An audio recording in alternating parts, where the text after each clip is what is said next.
রাসূল সাল্লাল্লাহু আলাইহি ওয়াসাল্লাম খ্রিস্টানের সাথে বসতে পারে, ইহুদির সাথে বসে সনদ তৈরি করতে পারে, মদিনার সনদ। কিন্তু আমরা মুসলমানের সাথে বসতে পারি, একজন আরেকজনের ছায়া দেখতে পারে না। হিংসা, বিদ্বেষ, জেলাসি, অহংকার, ঠিক কিনা? লা ইয়াদখুলুল জান্নাতা মান কানা ফি কলবিহি হাববাতু খারদাল মিনাল কিবর। যার অন্তরে যাররা পরিমাণ অহংকার থাকে সে কশিনকালেও আল্লাহর জান্নাতে প্রবেশ করতে পারবে না। আমরা যেন এই অহংকার থেকে মুক্ত হতে পারি, আমরা যেন ব্রড মাইন্ডেড হতে পারি, আমরা যেন ভিন্ন মতের লোকদেরকে রেসপেক্ট করতে পারি, ভিন্ন মতকেও যেন আমরা সহ্য করতে পারি। আমাদের দেশে এত কাদা ছোড়াছুরি, এত মারামারি কেন জানেন?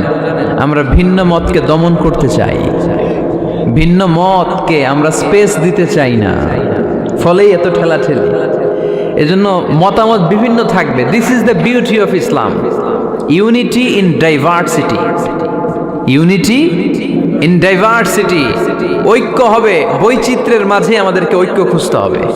এক একজন এক এক চেহারা। এই তুমি কালা হইলা কেন, তুমি খাটো হইলা কেন, তুমি লম্বু কেন, এরকম বললে চলবে?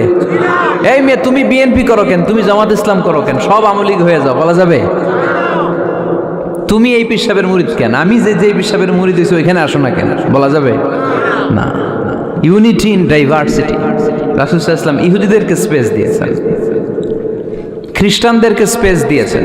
মনে রাখতে হবে, ঐক্য প্রক্রিয়ার নাম হচ্ছে, এটা এমন একটা প্রক্রিয়া যেখানে সবাই একই চিন্তা চেতনা পোষণ করবে এমনটা নয়, বরং এক একজনের এক এক চিন্তা, কিন্তু মৌলিক বিষয়ে সবাই এক। ইউনিটি ইন ডাইভার্সিটি, বৈচিত্র্যের মাঝে আমাদেরকে ঐক্য খুঁজতে হবে। প্রিয় ভাইরা, কথা বুঝতে পেরেছেন?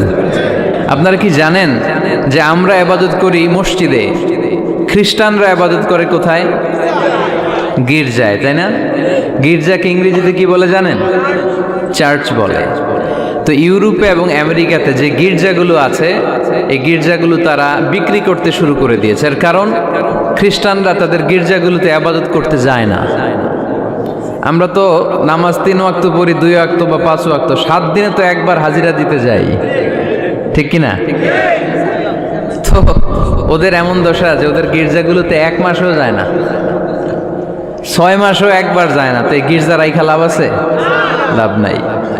এই গির্জা ওরা বিক্রি করতে শুরু করেছে, আর ওখানকার মুসলিম কমিউনিটির নেতারা এই সুযোগে এই গির্জাগুলো কম দামে কিনে এটারে মসজিদ বানাইতে শুরু করছে।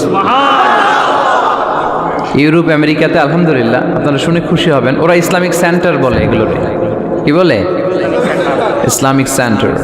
আমাদের এরকম ইসলামিক সেন্টার করা দরকার, যেখানে দার্স হবে, দার্স, রেগুলার দার্স হবে। এই যে তাফসির মাহফিলগুলো বছরে একবার, গত বছর আসছিলাম এখানে, আবার 1 বছর পরে দেখা, কি শিখলেন কি শিখলেন না, কি বুঝলেন না, আর জানা শোনার সুযোগ হয়েছে নাই। কিন্তু সেন্টার যদি হয়, ওখানে শিশু কিশোরদের আলাদা কোরআন শিক্ষার আসর, আমার বোনদের আলাদা শিক্ষার আসর, বয়স্কদের আলাদা কোরআন শিক্ষার আসর, তারপরে সেখানে হেজামা সেন্টার থাকবে, রুকিয়া সেন্টার থাকবে, তালিম, তাদরিস, তারবিয়াত, সব ব্যবস্থাপনা থাকবে। এজন্য সব জায়গায় এরকম সেন্টার থাকার দরকার আছে না নেই? যতদিন আমরা এই ইউনাইটেড থাকব, ততদিন আমাদের দিকে চোখ তুলে তাকাবার খবরদারি কারো থাকবে না। আর ইউনিটি যখন ব্রেকডাউন করবে, আমরা শততা বিভক্ত, একজন আরেকজনের গালি দিবে, একজন আরেকজনের কাফের বলবে, তখনই সমাজের সব শান্তি সুখ এগুলো বিনষ্ট হতে চলবে। জোরে বলেন ঠিক কিনা? মুসলিম উম্মার মধ্যে এখন এই সমস্যা, ইউনিটি নাই। We don't have any central leadership, আমাদের কেন্দ্রীয় নেতৃত্ব নাই। এই যে ফিলিস্তিনে যে মারে আমাদেরকে পাখির মতো গুলি করে, মিয়ানমারের রাখাইন রাজ্য থেকে 10 লক্ষ মুসলমান তাড়ায় দিল টেকনাফে, এখন তারা পাহাড়ি এলাকায় আশ্রয় নিয়েছে। সিরিয়াতে মার খেয়ে গোটা বিশ্বে এরা ছড়িয়ে আছে। এই যে মুসলমানরা গোটা বিশ্বে মার খায়, আমাদের পক্ষে কথা বলার মতো আমাদের কোনো কেন্দ্রীয় লিডার আছে? সেন্ট্রাল লিডারশিপ নাই। আল খিলাফা আল ইসলামিয়া, ইসলামিক ক্যালিফেট, এটা নাই। এই সেন্ট্রাল লিডারশিপ না থাকার কারণে গোটা বিশ্বে আমরা আজ নির্যাতিত, নিষ্পেষিত।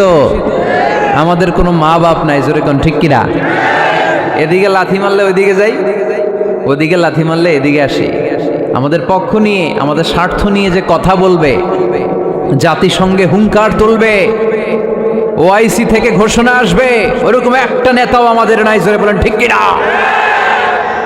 ওমরে ফারুকের মতো যদি একটা নেতা থাকতো, তাহলে গোটা বিশ্বে মুসলমানরা এক আমব্রেলার নিচে, এক ছাতার নিচে চলে আসতো, তাই না? এমন সাহাবী ছিলেন বিষ্ণু ঈসা ইসলাম তার ব্যাপারে বলেছেন, আসাদ্দুহুম ফি আমরিল্লাহি উমর। আল্লাহর জমিনে আল্লাহর দিন বাস্তবায়নের জন্য সবচাইতে কঠিন সাহাবী ছিল যিনি, তিনি হচ্ছেন উমর। মুনাফিকরা ওমরে ফারুককে দেখে ভয় পেত, খোদ শয়তান ইবলিস ওমরে ফারুককে দেখে ভয় পেত। আলহামদুলিল্লাহ পড়বেন না?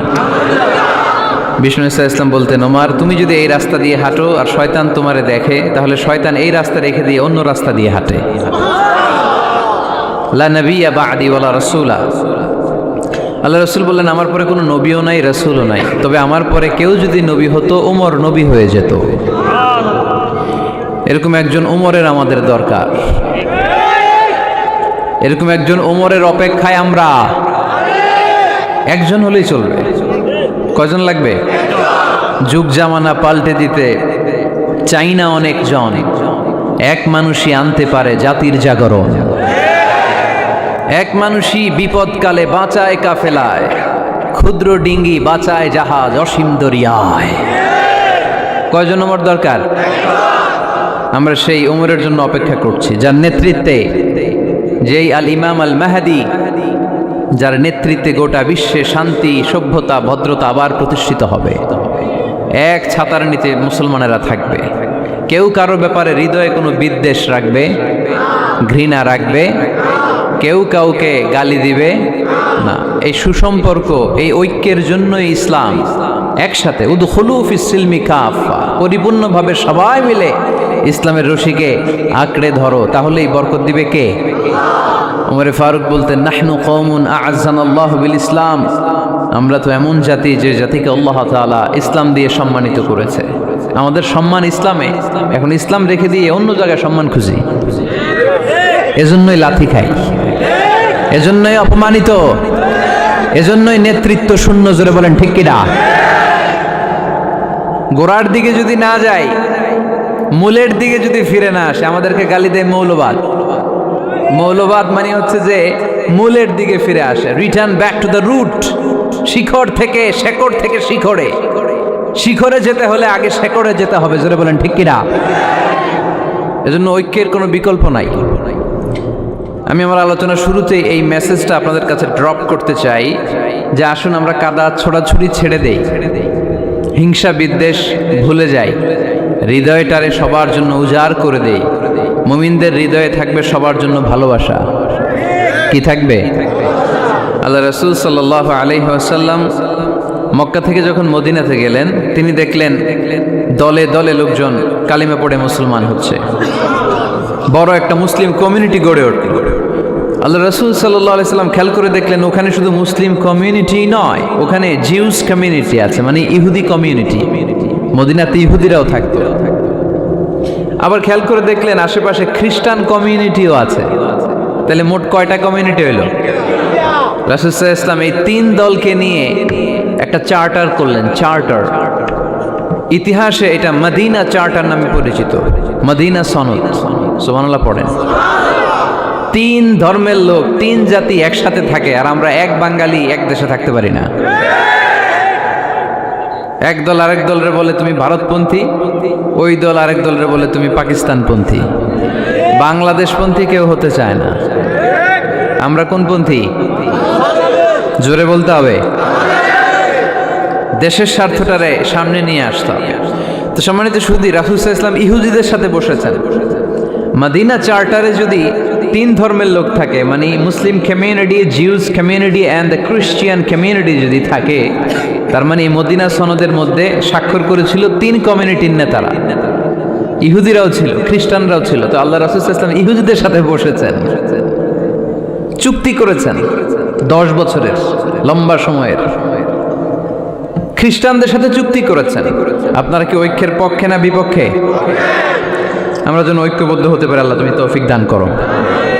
আমরা যেন হিংসা বিদ্বেষ ভুলে যে ইসলামের কল্যাণে কাজ করতে পারি, তুমি তৌফিক দান করো। আরো জোরে পড়ি আমিন।